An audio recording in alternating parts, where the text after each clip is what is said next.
स्वागत है हमारे आर के क्लासेस पे। हम आपके लिए लेकर आए हैं जियोग्राफी का प्रैक्टिस सेट जो हर रात 9 बजे हमारे यूट्यूब चैनल आर के क्लासेस पे आपको उपलब्ध होगा, जो आपके एग्ज़ाम के पॉइंट आउट से बहुत ही महत्वपूर्ण क्वेश्चन पेपर हैं। प्लीज़ हमारे चैनल आर के क्लासेस को लाइक और सब्सक्राइब करिए।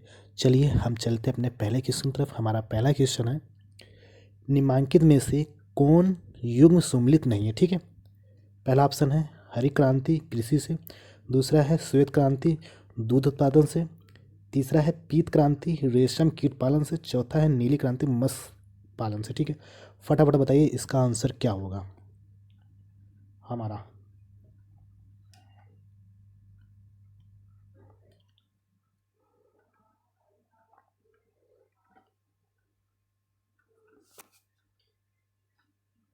इसका हमारा आंसर होगा, क्या होगा, सी होगा, पीत क्रांति, जिसे पीली क्रांति कहते हैं।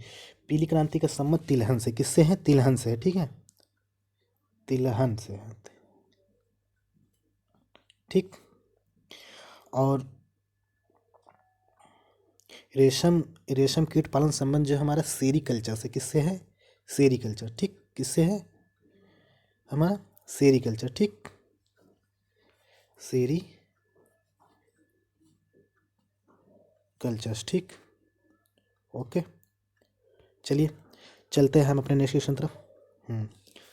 हमारा अगला क्वेश्चन है, भारत का वृहत्तम वायु शक्ति फार्म स्थित है। ठीक है, पहला ऑप्शन है केरल में, दूसरा है गुजरात में, तीसरा है तमिलनाडु में, चौथा है मध्य प्रदेश में। ठीक है, फटाफट बताइए इसका आंसर क्या होगा। सबसे बड़ा वायु शक्ति फार्म कहाँ स्थित है।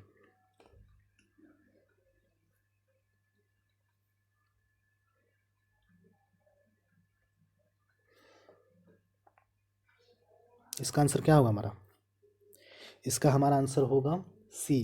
क्या होगा, सी, तमिलनाडु। ठीक है, जो भारत में तमिलनाडु गुजरात महाराष्ट्र राज्य में पवन शक्ति के विकास की पर्याप्त संभावनाएं हैं। ठीक है, चलिए चलते हैं अपने नेक्स्ट क्वेश्चन तरफ। हमारा अगला क्वेश्चन है, भारत के निम्नलिखित में से किस राज्य में घाना पक्षी विहार स्थित है। ठीक है, ठीक, क्या पूछा है, घाना पक्षी विहार किस राज्य में स्थित है। इन चारों में से पहला है राजस्थान, दूसरा है पश्चिम बंगाल, तीसरा है उड़ीसा, चौथा है कर्नाटक। फटाफट बताइए इसका आंसर क्या होगा। घाना पक्षी विहार किस राज्य में स्थित है हमारे, बताइए ये किस राज्य में स्थित है।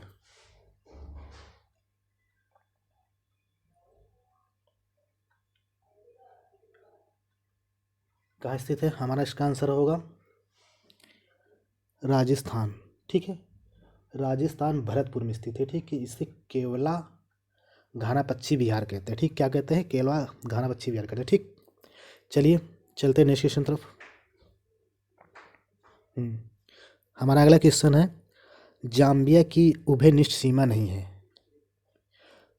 पहला ऑप्शन है तंजानिया के साथ, दूसरा है मोजाम्बिक के साथ, चौथा है बोत्सवाना के साथ, सॉरी तीसरा, चौथा है अंगोला के साथ। ठीक, फटाफट बताइए कि मतलब जाम्बिया की उभयनिष्ठ सीमा मतलब किसके साथ इसकी सीमा नहीं लगती, जाम्बिया की। ठीक है, फटाफट बताइए इसका आंसर क्या होगा हमारा।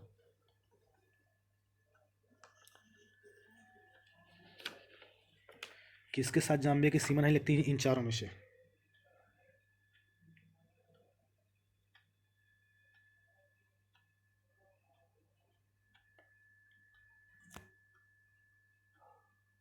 किससे नहीं लगती, बोत्सवाना के साथ नहीं लगती। किसके साथ नहीं लगती जाम्बिया की सीमा, बोत्सवाना के साथ नहीं लगती। बाकी तंजानिया, मोजाम्बिक और अंगोला के साथ लगती है। ठीक है, पहले एक बार सुन लीजिए, किस किस देश के साथ जाम्बिया की सीमा लगती है। Zaire, Angola, Namibia, Zimbabwe, Malawi, Tanzania, Mozambique. ठीक, चलिए बढ़ते अपने नेक्स्ट क्वेश्चन तरफ।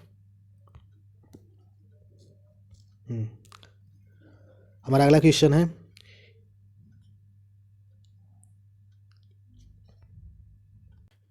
कि इथोपिया की सीमा निम्नलिखित में से किस देश को नहीं छूती है। ठीक है, पहला ऑप्शन है युगांडा, दूसरा है सूडान, तीसरा है सोमालिया गणतंत्र, चौथा है केन्या। किसके साथ इथोपिया की सीमा नहीं लगती, किस देश के साथ नहीं लगती, आपको ये बताना। फटाफट बताइए इसका आंसर क्या होगा।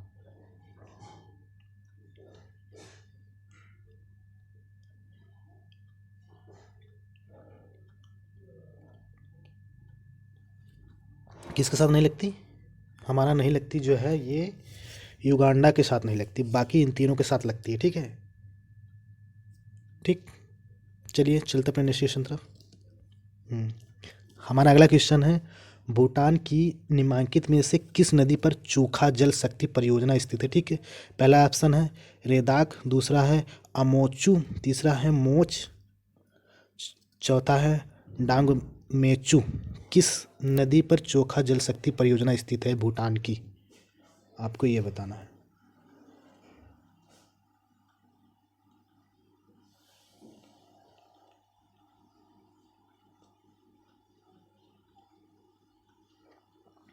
इसका आंसर क्या होगा?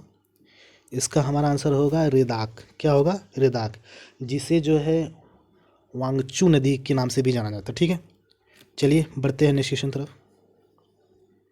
हमारा अगला क्वेश्चन है, स्थानांतरणशील कृषि की आधारभूत विशेषता है। ठीक है, पहला ऑप्शन है फसलों का परिक्रमण, दूसरा है एकल कृषि, तीसरा है गहन कृषि, चौथा है खेतों का परिक्रमण।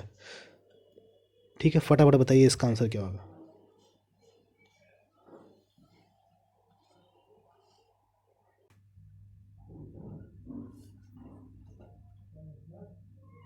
इसका हमारा आंसर होगा डी। ठीक है, स्थानांतरशील कृषि की आधारभूत विशेषता खेतों का परिक्रमण है।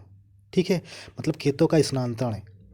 कृषक खेत बदल बदल कर कृषि करता है। ठीक है, जैसे लंदांग लंदांग जो है इंडोनेशिया में, मिल्पा मध्य अमेरिका में, रोका ब्राज़ील में, ठीक। चेन्ना जो है श्रीलंका, झूम जो है भारत में कहा जाता है। ठीक है, स्थानांतरशील कृषि को। ठीक, चलिए बढ़ते हैं अपने नेक्स्ट क्वेश्चन तरफ। हमारा अगला क्वेश्चन है, मानव प्रजातियों के विकास के संदर्भ में मेखला तथा सन स्तर सिद्धांत का प्रतिपादन किया था। ठीक है, पहला हेडन ने, दूसरा है क्रोबर ने, तीसरा है हट्टन ने, चौथा टेलर ने। बताओ किसने किया था? मेखला सन स्तर सिद्धांत किसने दिया था? किस विचारक ने या फिर किस भूगोलवेत्ता ने दिया था?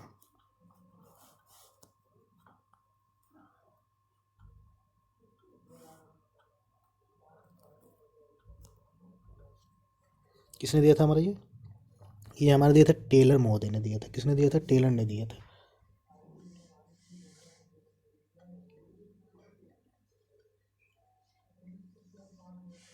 इस सिद्धांत को प्रवास कटिबंध सिद्धांत के नाम से भी जाना जाता है। ठीक है, चलिए बढ़ते हैं नेक्स्ट क्वेश्चन तरफ। हमारा अगला क्वेश्चन है, मानव प्रजातियों के वर्गीकरण में निम्नलिखित में से कौन सी विशेषता अधिकतर स्थायी है? ठीक है, पहला ऑप्शन है नासिका सूचकांक, दूसरा है शीर्षक सूचकांक, तीसरा है बालों की संरचना, चौथा है त्वचा का रंग। ठीक है, फटाफट बताइए इसका आंसर क्या होगा आप लोग?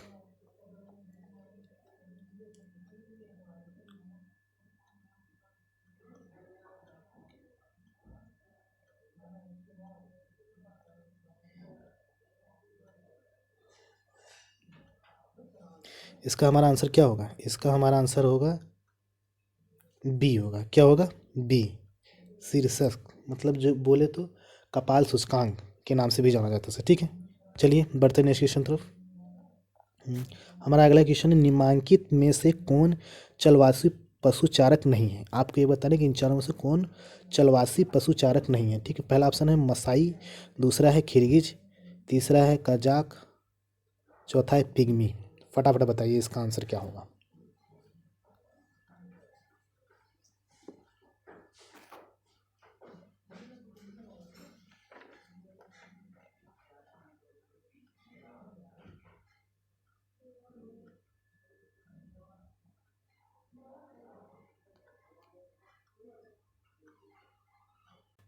इसका क्या होगा? इसका हमारा आंसर होगा डी। क्या होगा? डी होगा, जो कि पिग्मी जनजातु पशुचारक नहीं है, बल्कि आखेट एवं खाद्य संग्रह जनजाति है। ठीक है, इसे विषुवत रेखी बौना भी कहा जाता है। ठीक है, चलिए बढ़ते हैं नेक्स्ट क्वेश्चन तरफ। सॉरी, ये हमारा लास्ट क्वेश्चन है। इसके साथ हाँ, ये हमारा सेशन समाप्त होता हुआ।